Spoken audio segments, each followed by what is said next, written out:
pensante, este é o Filosofia e Cafeína. Meu nome é Rafael, e se esse livro aqui que te chamou para assistir o vídeo deve ter alguma coisa a ver com esse livro aqui deste autor, provavelmente um dos mais publicados e um dos mais lidos, o que esses livros têm em comum? Fica nesse vídeo, já deixa seu like. Porque George Martin nunca disse oficialmente que ele leu Maquiavel, ou que ele inspirou os seus personagens, em conselhos que Maquiavel dá no livro O Príncipe. Mas eu tenho praticamente certeza de que ele leu, embora ele nunca tenha dito isso em uma entrevista. Um dia talvez ele fale isso numa entrevista, uma biografia, ou até mesmo eu, chegue a ser famoso o suficiente para perguntar isso para ele. Ou ele morre de infarto antes e a gente nunca vai ficar sabendo, do jeito que a coisa tá indo. Ai, que maldade, cara! Isso não se faz! Quero café!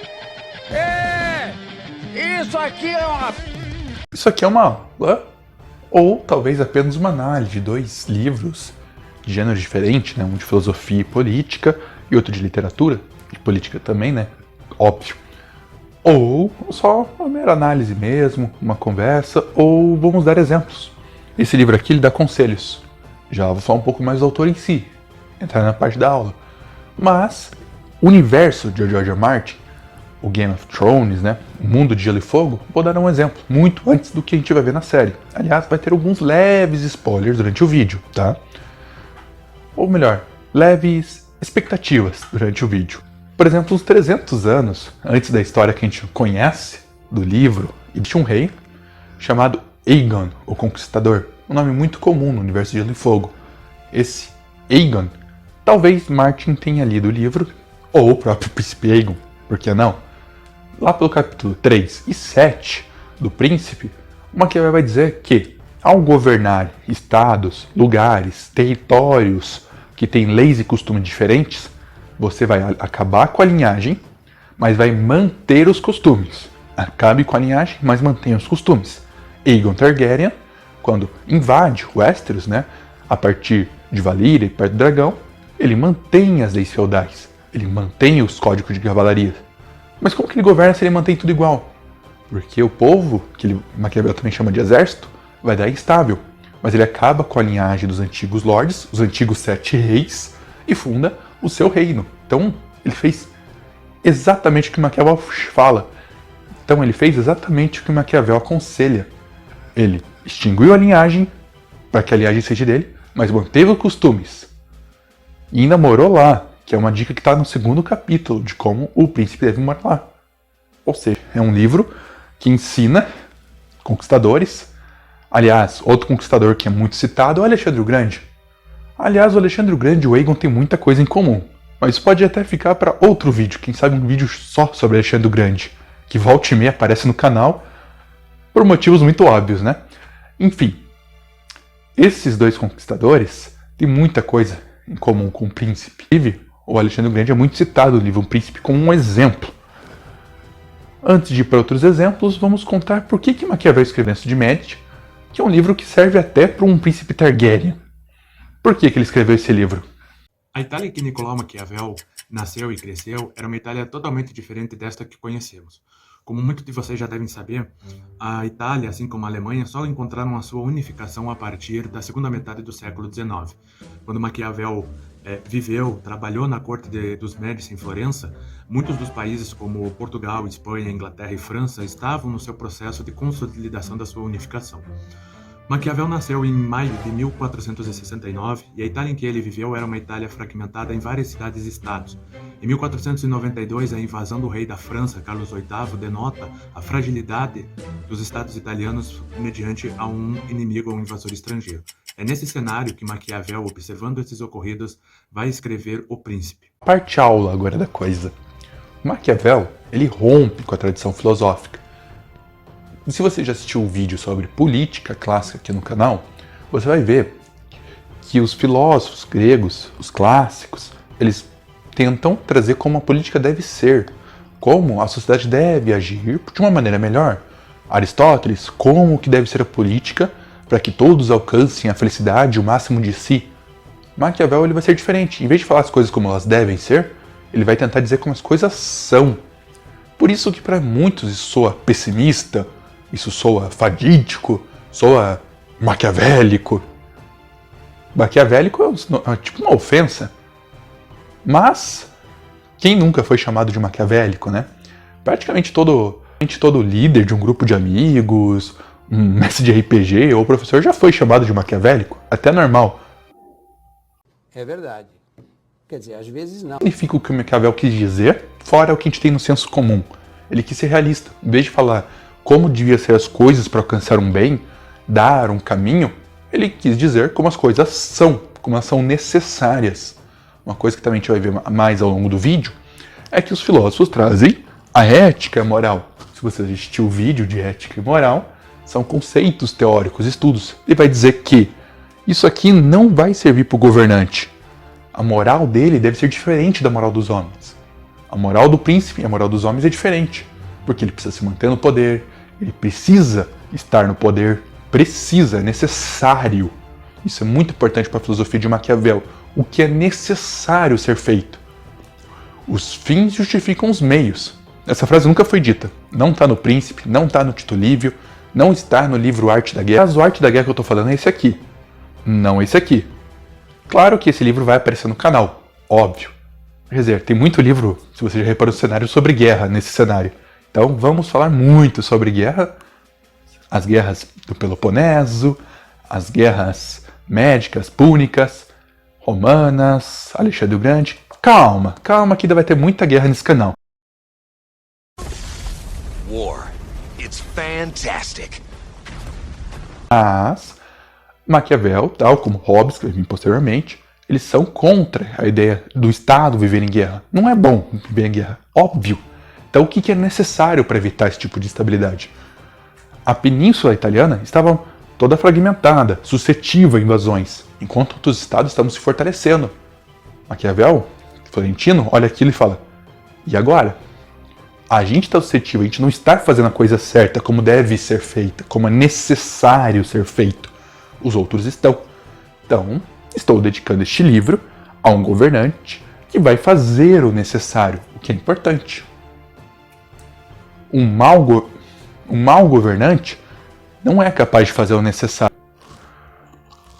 Então agora vamos para o vídeo, voltar um pouquinho para a obra de Martin e ver às vezes o que o governante acaba não fazendo ou fazendo de maneira errada, que se lesse o Príncipe não faria. Senta que lá vem a história.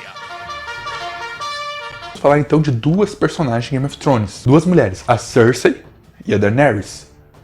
Eu acho que a Cersei leu o Maquiavel. E a Daenerys com certeza não. Um acerto que ela tem, vamos dar mérito.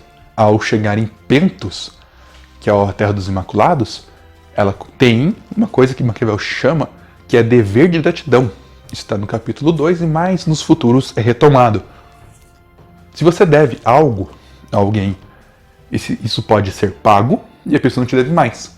Agora, se virtualmente você deve ter na gratidão por aquela pessoa ou aquele grupo, ele obrigatoriamente, à vista de todos, vai ter que servir a você. Os Imaculados, os Libertados, eles não recebiam mais salário, era uma companhia mercenária, mas eles deviam eterna gratidão, eterna vida deles, a Daenerys. Abandone seu nome de escravo. Escolha o nome que seus pais o deram ou qualquer outro. Verme cinza me dá orgulho. É um nome de sorte. Meu nome de nascimento. Mas Verme cinza é o nome que tinha dado quando Daenerys Stormborn me... Um pontinho pra ela. Mas, em Meereen, a Terra da Arpia, ela acaba cometendo dois erros. Ela extingue os senhores de escravos, o que é certo, porém, ela muda muito os costumes locais. Tanto que, logo em seguida, um dos escravos, que era servo de um senhor, que dava aulas e fazia favores, perdeu a sua fonte de renda. Ele não tinha mais o senhor para que ele servia, para que ele dava conselhos. O que ele ia fazer agora? Tanto que ele pediu para ser reescravizado. Então foi uma mudança brusca. Aquele povo não compactou com aquilo. Aquela estrutura que ela queria mudar, ela acabou ficando sem estrutura para poder governar. Então existe uma diferença dramática entre você mudar uma estrutura e ficar sem estrutura nenhuma. Ainda em Meereen, ela comete um outro erro ainda. Ela proíbe as lutas de gladiadores. que é uma parte do costume. Diferente do seu tataravô, o Aegon, que manteve os costumes, e as pessoas viveram bem no reino de Aegon, a Daenerys mudou muita coisa ali. As pessoas que ela conquistou, que agora são conquistadas por ela, não se sentiam no território deles, e sim no território dela. Por isso, a revolta dos filhos da Arpia. Lascado!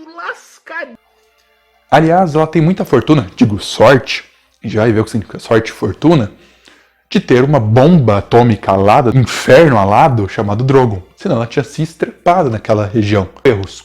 Como a gente vai ver um pouco mais adiante, ela faltou com virtude. Já vamos ver isso. Mas ela teve muita fortuna. No caso, uma fortuna alada que gospe fogo. Já a Cersei é o contrário. No próprio livro, na série isso não aparece muito, ela tem aquela vontade de ter nascido homem. Ela se vê numa posição mais fragilizada. Lembre-se que ela é uma mulher na Idade Média. Então, faltou sorte para ela. Vamos chamar aqui de fortuna. Faltou fortuna para ela no início. Mas ela soube manipular, ela soube entender o que é o poder. Quando se joga o jogo dos tronos, ou vence, ou morre. Não existe meio termo. Ela entendeu muito bem a regra do jogo. Então, a sorte que lhe faltou, lhe sobrou em sagacidade. E assim ela foi manipulando e chegando ao poder. Quem diria que ela chegaria ao poder? Agora que a gente já viu as relações, dessa obra Game of Thrones com a obra O Príncipe, vamos finalizar com a aula propriamente dita de Maquiavel. Uma aula que você nem vai perceber que é uma aula. Porque eu vou pedir ajuda de um outro personagem de Game of Thrones. Tyrion Lannister. Ele nasceu com pouca sorte. Nasceu anão. Muita pouca sorte. Mas, quem já assistiu o vídeo Múltiplas Inteligências, que eu vou deixar aqui para vocês também, sabe que ele é um gênio. Então, ele teve a virtude, a sagacidade. Ele sabe lidar com a pouca sorte, ele sabe o que ele é. Mas ele sabe o que ele precisa e onde ele quer chegar. Ele sabe quem são os outros. Ele sabe que se ele der um tapa num rei, isso é satisfatória, a mão dele não vai cair. Ele sabe quais são as coisas, até onde ele pode ir. Quem são as pessoas da própria família dele que ele pode enfrentar e quem são as que não é muito aconselhável ele enfrentar. Enfim, o que seria essa sorte e essa fortuna? São as capacidades que são lhe dadas. Ter o poder de um dragão, ter uma estabilidade, ter boas colheitas para manter o reino, isso tudo é sorte, é fortuna. Às vezes depende, às vezes não depende de ti. Já a virtude é a sua capacidade de lidar com o excesso, ou principalmente com a falta dessa sorte. O que é virtude? Quem que é virtuoso? Um exemplo, alguém virtuoso. A virtude política é fazer o que é necessário. Abdicar da moral dos homens para poder manter-se no poder. Então ele vai ter que ter essa força. Virtude significa força, numa tradução livre. Ou seja, uma tradução sem traição. Lembre sempre disso. A força de se manter no poder, de fazer o que é necessário. Aliás, uma coisa é pensar no que deve ser feito, que é real. Uma coisa é fazer o que deve ser feito, que é o necessário.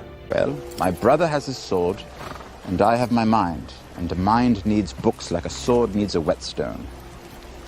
That's why I read so much. Se você não teve muita sorte de ser um espadachim, o que também é meu caso, afie sua mente. Por que não esse livro aqui? Não é comprido, aqui tem uns trechos em destaque, deu para relacionar com coisas que a gente viu na série. Se Aegon leu esse livro, ou o George Martin, ele teve muita virtude em procurar aqui as coisas necessárias para o poder, o que é necessário politicamente. Ou seja, dê uma de Aegon, dê uma de Tyrion. Procure livros. Eu vou indicar alguns. O próprio Arte da Guerra, que eu citei há um pouco tempo atrás, que vai aparecer no canal. Vários outros de uma playlist que está por vir. Ou isso aqui vai te afiar muito a sua espada.